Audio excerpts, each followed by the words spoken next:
Hi, Grace family. Happy Friday to you. We will be having the online worship service this coming Sunday, September 27th, as we have for all these past Sundays. Of course, we'll also be on site, and that'll be indoors in the worship service, English at 9, Spanish at 10. Hope you can make it for that. I do want to thank you for your prayers for the school. Everything is going smoothly. It's tough. It's a lot to keep up with the procedures and make sure we're following the requirements. But we're on site. Continue to pray for our staff and our teachers, and especially our students and their families. Thank you for your faithful prayers. Do want to let you know that the new portals of prayer have come in. These portals of prayer are simply devotional opportunities for you. You can avail yourselves of them when you come on Sunday. You can pick it up. We'll have copies available if you need a copy mailed to you. Go ahead and let Yoka know in the office, or if you'd like to come pick it up, let Yoka know you'll be coming by to pick it up. We need to make sure that we connect with the Word of God regularly, and these are a wonderful resource in order for us to do that. Now I want to continue on the topic of how do we respond, right? We got tons of things going on in our lives, in our country, in our communities. How does a Christian respond? We know that God asks his people always to respond in love, right? And that love is practical, that love is actionable, right? It's oriented towards the other. Now, as we think about love, enacted by God's people, the question becomes, well, who do we love? Who do you love? Well, God asks us to love all people, but let's start with an obvious segment.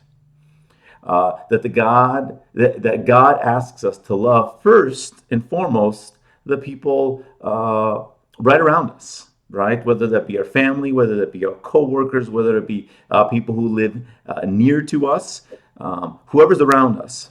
Oftentimes when we think, well, who does God want me to love? We think God has this specific person in mind that we don't even know yet. And sometimes that's the case, right? In the story of Philip and the Ethiopian eunuch in Acts chapter 8, right? The angel of the Lord says to Philip, rise and go down that way, right? There's an Ethiopian eunuch and he's sitting in his chariot. He's reading the prophet Isaiah. The Spirit says to Philip, go and join the chariot. Right? He's reading the book of Isaiah, this eunuch is. Philip says, do you know who this is about? He ends up telling him about Jesus and the gospel, and the Ethiopian eunuch is baptized. Right? That happens sometimes where God has a special a relationship that he's going to establish kind of out of the blue. But most often it happens in the relationships that we already have. Right? So, for instance, John chapter 19. The soldiers did these things. Standing by the cross of Jesus were his mother and his mother's sister, Mary, the wife of Cleopas, and Mary Magdalene. When Jesus saw his mother and the disciple whom he loved, John, standing nearby, he said to his mother, woman, behold your son. Then he said to the disciple, behold your mother. And from that hour, the disciple took her to his own home. You see, the disciple whom Jesus loved, John, and the mother of Jesus, already had a prior relationship. Right? John was one of the disciples of Jesus. Jesus had his mother, and they had already known each other. So it's like, look around you. This relationship is going to be mutual beneficial. You can love each other in an actionable way on a relationship that has already been established for you. Most of the time, that's what God has us do. He has us love those already in our midst, those around us. And so take a look at who you have around you in your household, in your neighborhood, in your church, in your school, where you work, and begin to love in an actionable way in those relationships.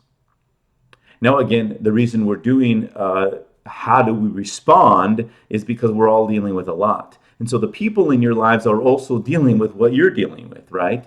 And so these relationships become an opportunity for you to say, how are you doing with all this that's going on? How can I support you? How can I provide you with a friendship that can help us through these turbulent times? So in the relationships that you have already established, they're already around you.